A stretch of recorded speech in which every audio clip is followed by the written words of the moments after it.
Então, gente, para a gente começar a entender como funciona o mecanismo no nosso organismo por essa vontade de comer doce, vamos imaginar, porque a nossa espécie ela não não apareceu no mundo agora, né? Nossa espécie já tem milhões de anos aqui na Terra. Então vamos imaginar como é que a nossa espécie vivia há milhões de anos atrás, quando nossa espécie ela exercia uma função de caçador-coletor. Nós éramos, os seres humanos eram caçadores-coletores. Então, como funcionava o mecanismo de alimentação? A gente se alimentava com o que a gente podia no momento. Nós coletávamos o que estava nas árvores, os vegetais, e as carnes que a gente comia era dos pequenos animais que a gente conseguia matar, ou o que sobrava dos grandes predadores. Os grandes predadores matavam, e aí depois eles comiam a carne da caça, as hienas comiam, e depois os seres humanos ficavam lá esperando o restinho daquela carne para comer. Inclusive, o ser humano desenvolveu ferramentas para retirar o tutano dos cadáveres, né? Porque sobrava pouquíssima carne. Então, nesse momento, a gente comia muito. O que tinha para comer. A gente comia reservando mantimento, reservando energia. Aonde? Nas nossas células de gordura. Então, lá, nós reservávamos energia porque a gente não sabia quando que a gente ia poder comer de novo. Então tinha dias de fartura e tinha dias de total escassez. Então por isso que o nosso corpo trabalhava reservando energia. E aí essa energia ficava armazenada dentro das células de gordura. Porque tinha momentos de plena escassez, a gente não tinha como se alimentar e o gasto energético era grande, porque os homens migraram, andaram o planeta inteiro, né? Nossa civilização começou na África e a gente ficou andando os países da Europa, a gente atravessou, bom, enfim, teve toda a mudança no planeta, mas a gente andou muito. Então imagina como era o gasto energético desses humanos nesse período. Era extremo. Por isso que o nosso corpo vivia reservando num sistema de reserva. Só que o tempo passou, né?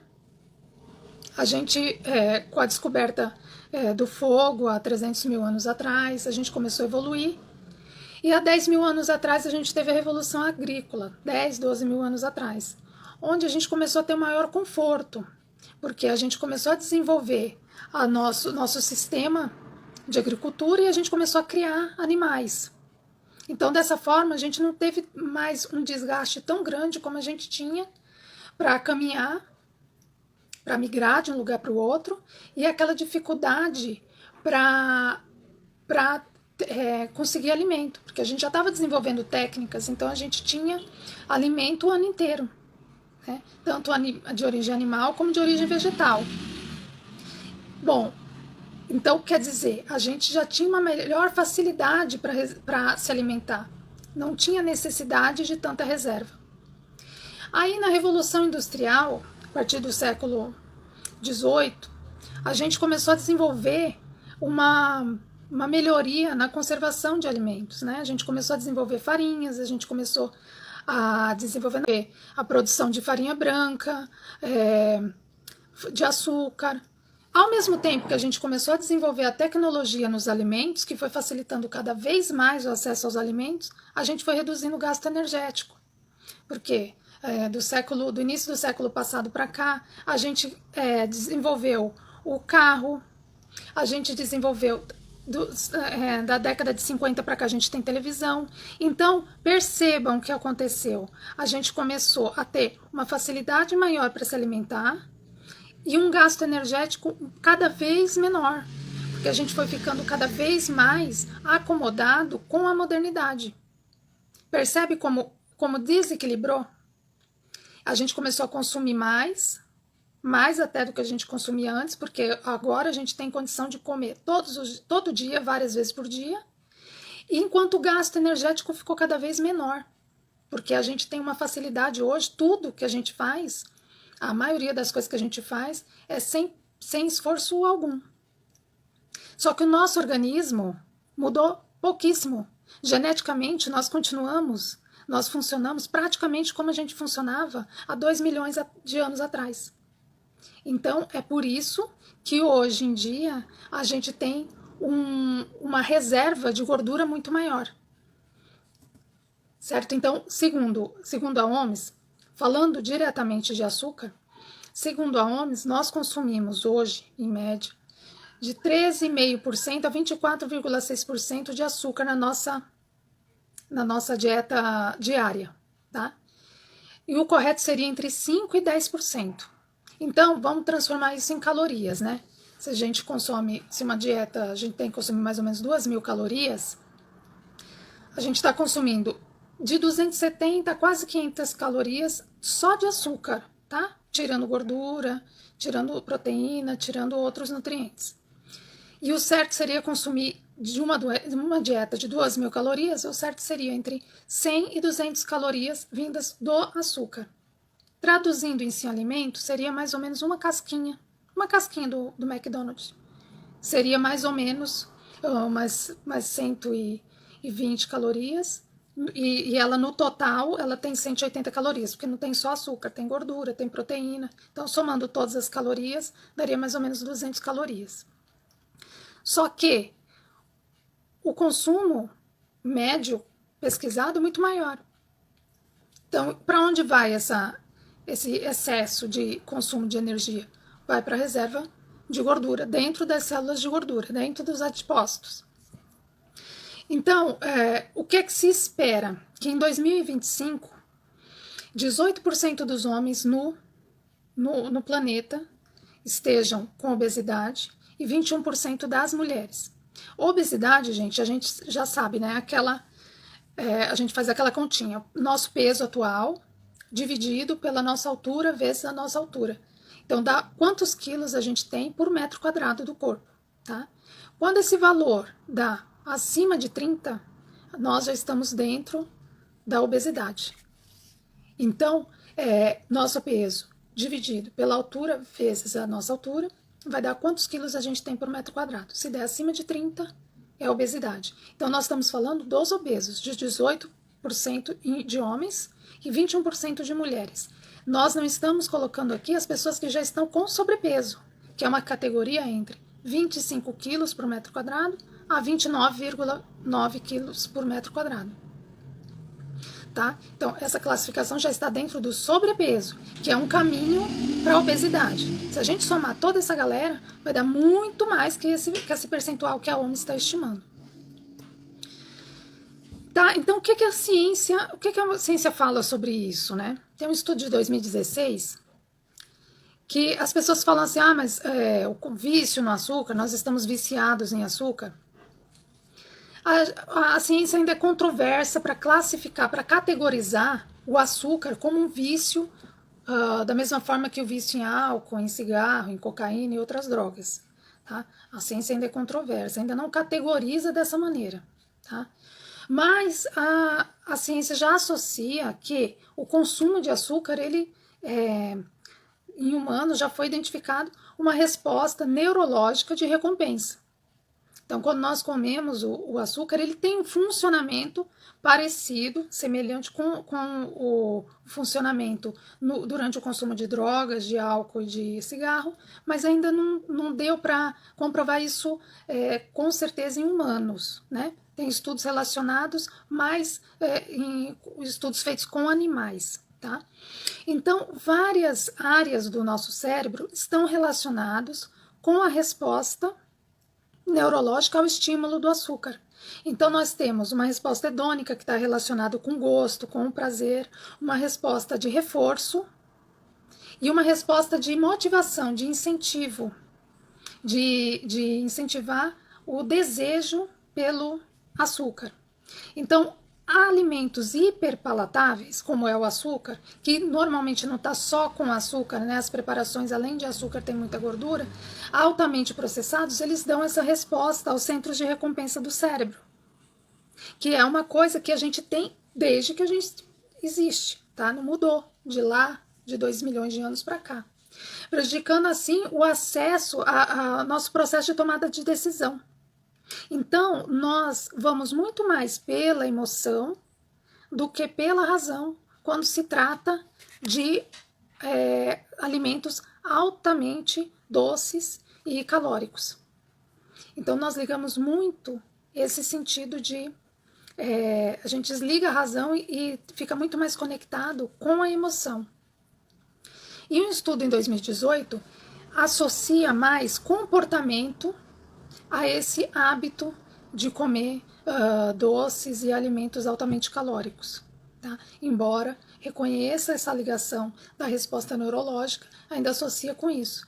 E à medida que nós evoluímos culturalmente, recursos neurais envolvidos vão vão ficando disfuncionais. Então, quando a gente liga essa questão de reforço, olha um exemplo de reforço. Quando a gente toma um susto, a gente está passando um estresse, um nervoso. O que a gente já viu até na televisão? As pessoas, para acalmar, oferecem o quê? Água com açúcar. Então, é um reforço de você está passando por um estresse, então a gente vai te dar açúcar para você se recuperar.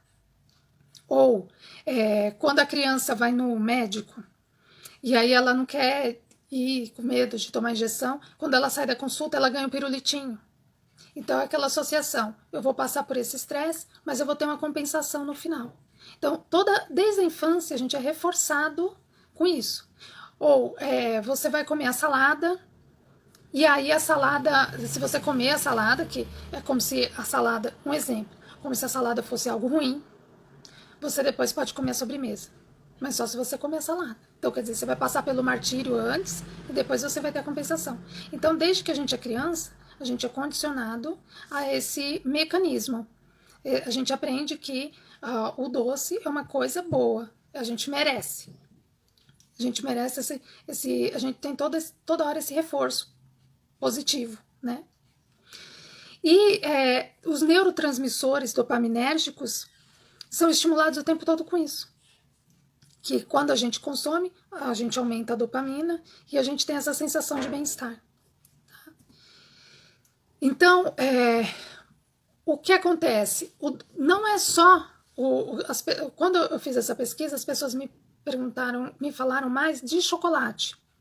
Né? Chocolate é um dos alimentos doces mais citados em relação ao consumo, a preferência, né?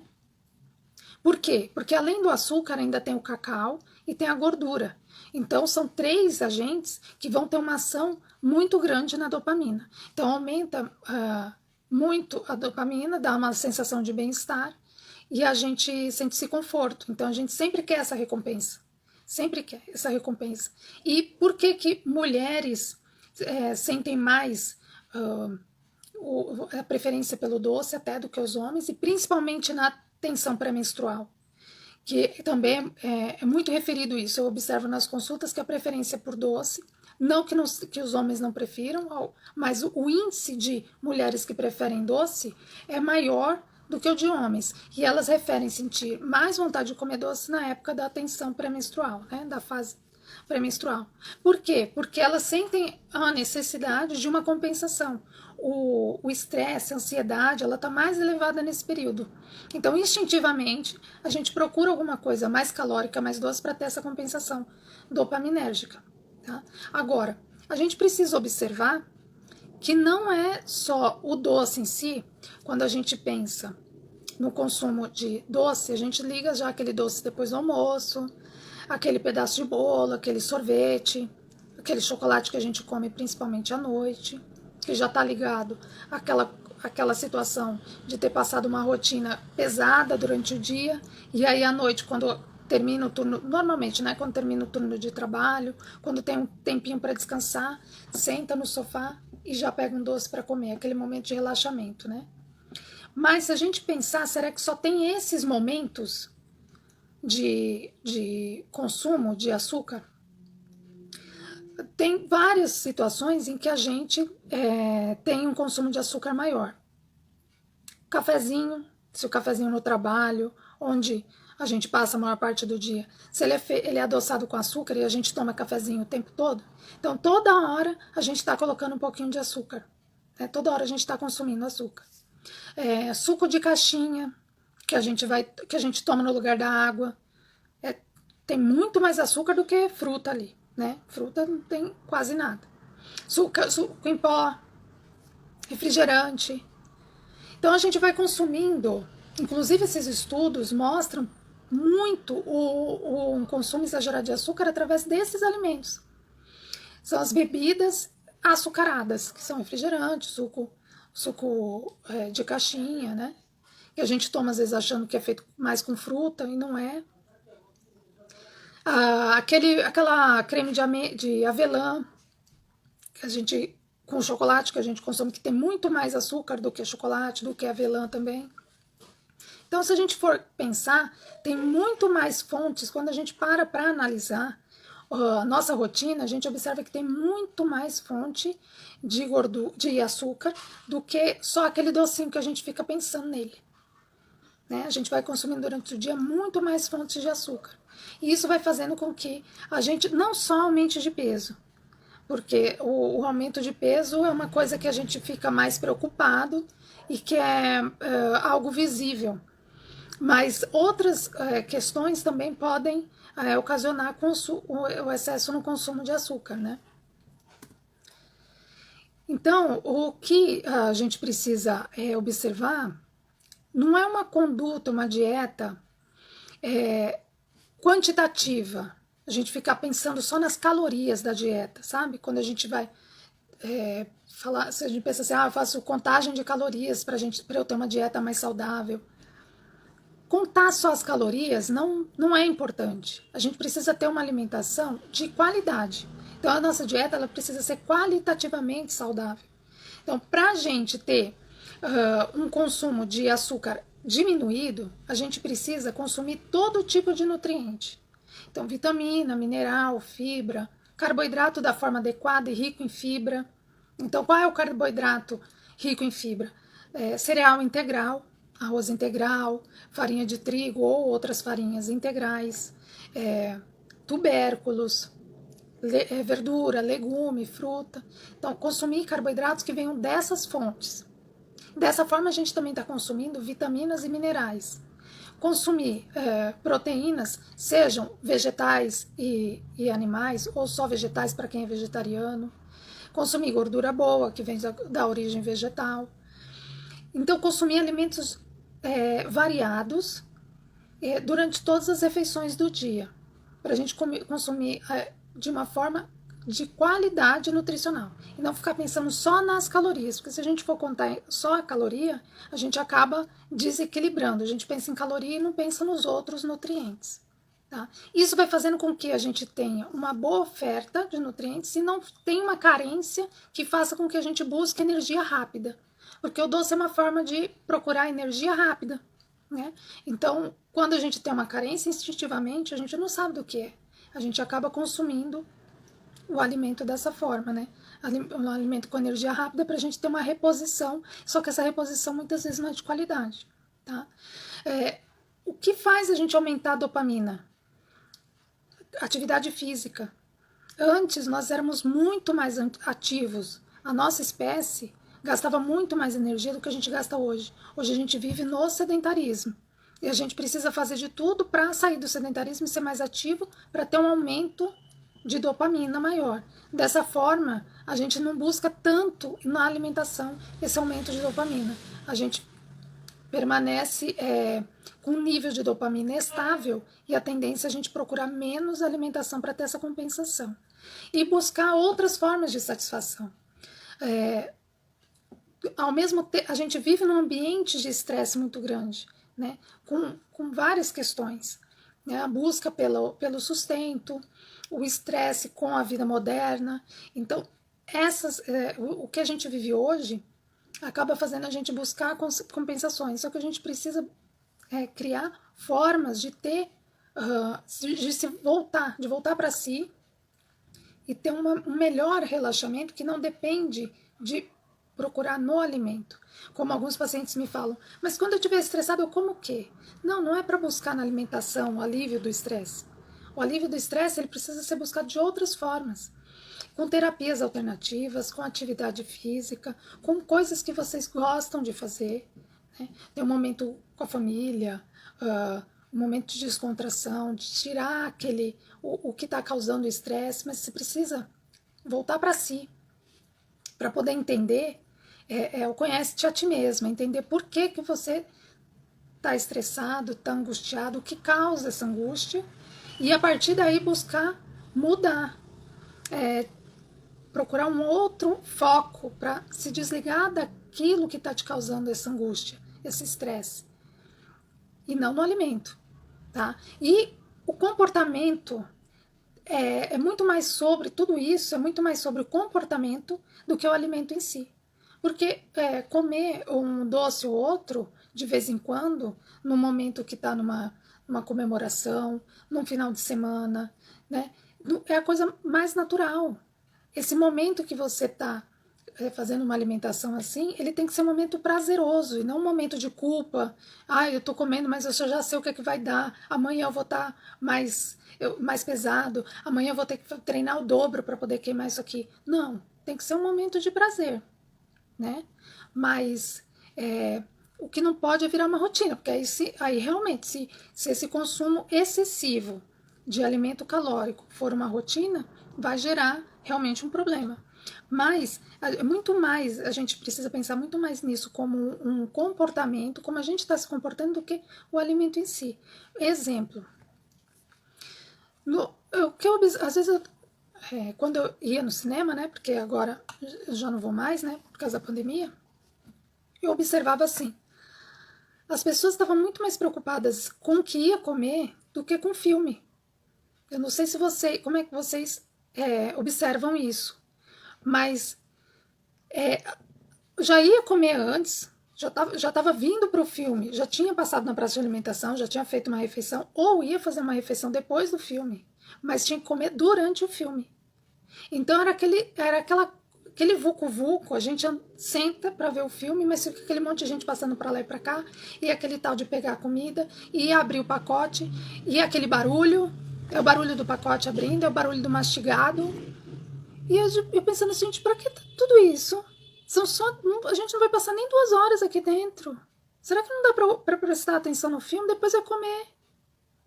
Então, o que eu observo é que existe assim, uma preocupação com a comida maior do que o que está vivendo, do que a situação que está vivendo naquele momento. E não isso é um exemplo do cinema, mas eu observo isso em tudo. Em todas as situações, precisa estar a comida no meio. Então, eu acho que a gente precisa ter mais atenção nisso. Será que a gente não fica colocando a alimentação demais em todas as situações, sem necessidade?